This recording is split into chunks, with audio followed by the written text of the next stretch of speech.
సమాజ అభివృద్ధి కోసం మనం సెలబ్రేషన్ అనేటువంటిది చేస్తూ ఉన్నాం. అందులో భాగంగానే మన స్కూల్లో కూడా ఇంత పెద్ద ఎత్తున ఉత్సవంతో జరుపుకుంటున్నందుకు మనమందరం కూడా చాలా సంతోషం వ్యక్తం చేద్దాం. మన దగ్గర కూడా అనుమతి మరి ఆ రోజులలో మరి రాజ్యాధికారులు కూడా వ్యవస్థలో భాగంగానే ఇంతకుముందు మేడం చెప్పినట్టు ఆధిపత్య ధోరణి కావచ్చు, మరి ఏది ఏమైనప్పటికీ కూడా మరి 1980లో నుంచి ఎక్కడ చూసినా కూడా అన్నింటిలో చూసుకోబోతున్నారు. దానికి కారణం సావిత్రిబాయి లాంటి మహిళలు పునాది వేసినటువంటి సందర్భం పంపించడం జరిగింది. మరి అదే రోజున వారి ఇద్దరు కూడా శపథం తీసుకోవడం జరిగింది. కుల వివక్షత అనేటువంటి ఎప్పుడైతే ఉంటుందో పోయినప్పుడే మనం సమాజాన్ని తీసుకెళ్ళబడేటువంటి సంకల్పం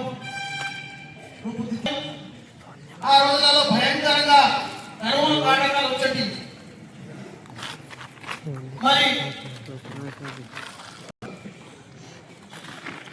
మరి వాళ్ళు ఆ రోజుల్లో పంటలు పండేటి కాదు, ఆహార భద్రత చట్టం లేదు. మరి అలాంటి సందర్భంలో ప్రతిరోజు కూడా 2000 మందికి అప్పుడే 19వ శతాబ్దంలో అన్నం పెట్టిన కుటుంబం ఏదైనా ఉందంటే లేక జ్యోతిరావు పూలే కుటుంబం అనే విషయాన్ని గుర్తుపెట్టుకోవాలి. 1848 జనవరి 1వ పడాలని ఆ రోజు నిజాలు వేసినటువంటి రోజు. ఇదే కాదు 1873 సెప్టెంబర్ 24వ తారీఖున సత్య సమాజాన్ని ఏర్పాటు చేసి సమాజాన్ని మార్పు దశగా ద్వారా సమాజంలో బానిసత్వ వ్యవస్థ అంతం కావాలి, స్త్రీలు చదువుకోవాలి. మరి ఆ రోజులలో ఇంట్లో డిసిజన్ తీసుకోవాలంటే అడవి బిడ్డలే, ట్రైబల్ పీపులే, స్త్రీలు పురుషులు పిల్లలు అందరూ కూడా సమానంగా కూర్చొని సమానంగా నిర్ణయాలు తీసుకునేవారు. మరి ఇలా ఎన్నో మనకు కనిపిస్తూ ఉన్నాయి. మరి మణివేదానికి వచ్చి ఒకసారి కొంత డిస్టర్బెన్స్ జరిగి కొంత అలజడి జరిగి అసమానమైనటువంటిది కనిపించింది. మరి ఇలాంటి పండిత్ రమాబాయి, సావిత్రిబాయి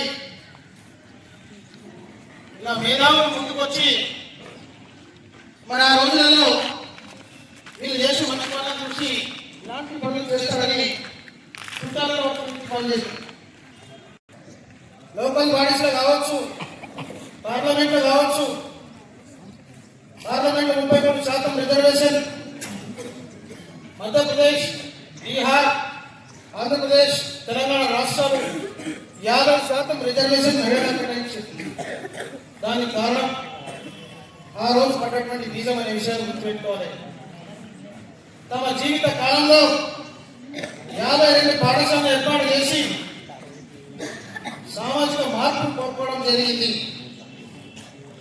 మరి ఈ రోజు స్త్రీలు అన్నింటిలో వాటాలున్నాయి. ఆస్తి హక్కులో కూడా పురుషునికి ఎంతైతే అధికారం ఉందో స్త్రీలకు అంతే అధికారం ఉన్నది. వారు కూడా కొన్ని బీహార్, ఛత్తీస్గఢ్ కొన్ని రాష్ట్రాలు తప్ప మిగతా అన్ని రాష్ట్రాల్లో స్త్రీలు అన్నింటిలో చూసుకోబోతున్నారు. మరి ఆ రాష్ట్రాల్లో కూడా ఈరోజు ముందుకు నడుస్తూ ఉన్నారు. మరి ఈరోజు అక్షరాస్యమే కావచ్చు, అన్నింటిలో కూడా సక్సెస్ఫుల్గా ముందుకు వెళ్తున్నారు. ఈరోజు మన దేశానికి ప్రథమ పౌరాలైనటువంటి ద్రౌపది ముర్ము ఒక ట్రైబల్ బిడ్డ కాదా, ఒక మహిళ కాదన్న విషయాన్ని గుర్తుపెట్టుకోవాలి. ఇంతకుముందు స్పీకర్ కావచ్చు, వెస్ట్ బెంగాల్ సీఎం కావచ్చు, నిర్మలా సీతారామన్ కావచ్చు, మరి చాలా మంది మేధావులు ఉన్నారు. వేరే దేశాలకు కూడా ప్రపంచంలోనే అన్ని దేశాల్లో స్త్రీలు ముందుకు వెళ్తుంటే మన దేశంలో ఉన్నటువంటి స్త్రీలు కూడా వాళ్ళు కూడా చరిత్ర తిరగరాయాలని వాళ్ళు కూడా ముందుకు దూసుకపోతా ఉన్నారు. మరి అలాంటి ఉద్దేశంలో మన దగ్గర కూడా సెలబ్రేషన్ చేసుకోవడం సంతోషం. మరి ఆంధ్రప్రదేశ్ రాష్ట్రం తెలంగాణ రాష్ట్రం కలిసిపోయిన తర్వాత కొంత ఇబ్బందులకు గురైన కొన్ని హక్కులను కాలరాయడం జరిగింది. ఏది ఏమైనప్పటికీ కూడా 70 ఏళ్ల కాలానటువంటిది 2014లో సాకారమైన తర్వాత మన పెద్దలు మళ్ళీ అడిగింది, మళ్ళీ మాకు నేర్పు జనాభా ఎక్కువ ఉంది, మళ్ళా కావాలంటే మళ్ళా కూడా ఉత్పలాలను మళ్ళా 119 ఏర్పాటు చేయడం జరిగింది. ఈ విధంగా మరియు అందరి పెద్దవాళ్ళ సహకారంతో ప్రభుత్వం మీద ఒత్తిడి తీసుకొచ్చి మన దగ్గర ఈ జనాభాకు సరిపోయే గుంపులాలు ఏర్పాటు చేసి మరి 50% పైగా ఉపాధ్యాయులను నియమనం చేసి మరి ఉపాధ్యాయులకు ఇచ్చిన ఘనత తెలంగాణ రాష్ట్రానికి దక్కిన విషయాన్ని గుర్తుపెట్టుకోవాలి. మరి ఏదేమైనప్పటికీ కూడా రేవంత్ రెడ్డి సర్కార్ వచ్చిన తర్వాత కూడా మరి మహిళలకు వాళ్ళు చదువుకోవాలని మరి ఇంకా కూడా ముందుకు వెళ్ళాలని మరి రెసిడెన్షియల్ స్కూల్కు ఇంకా కూడా ముందుకు తీసుకువెళ్తున్నానికి మన అందరం మంచి పనులు వేసేటప్పుడు కొన్ని ఆటంకాలు కొన్ని సమస్యలు వస్తాయి. మరి వీళ్ళకి కూడా అలాంటి సమస్యలన్నింటినీ అధిగమించి ఈరోజు చరిత్ర పుటలో నిలిచిపోయారు శాశ్వతంగా.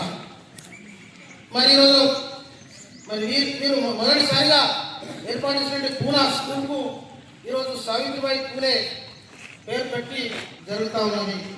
మీరు ఇంతవరకు విన్నారు, చాలా మంచి విషయాలు ఓపికతో విన్నారు. దీనికి మరి ఒక పూర్తి చేసుకొని మీరు అందరూ కూడా టీచర్లు అందరూ చెప్పిన విషయాలు నెమరు వేసుకుంటూ ముందుకు సాగుతారని మరియు మీరందరూ కూడా మీకు అందరికీ కూడా మంచి జరగాలని మీరందరూ కూడా ఎన్నో వేళ కష్టపడుతూ ముందుకు సాగుతారని నాకు అవకాశం ఇచ్చిన మీ అందరికీ కూడా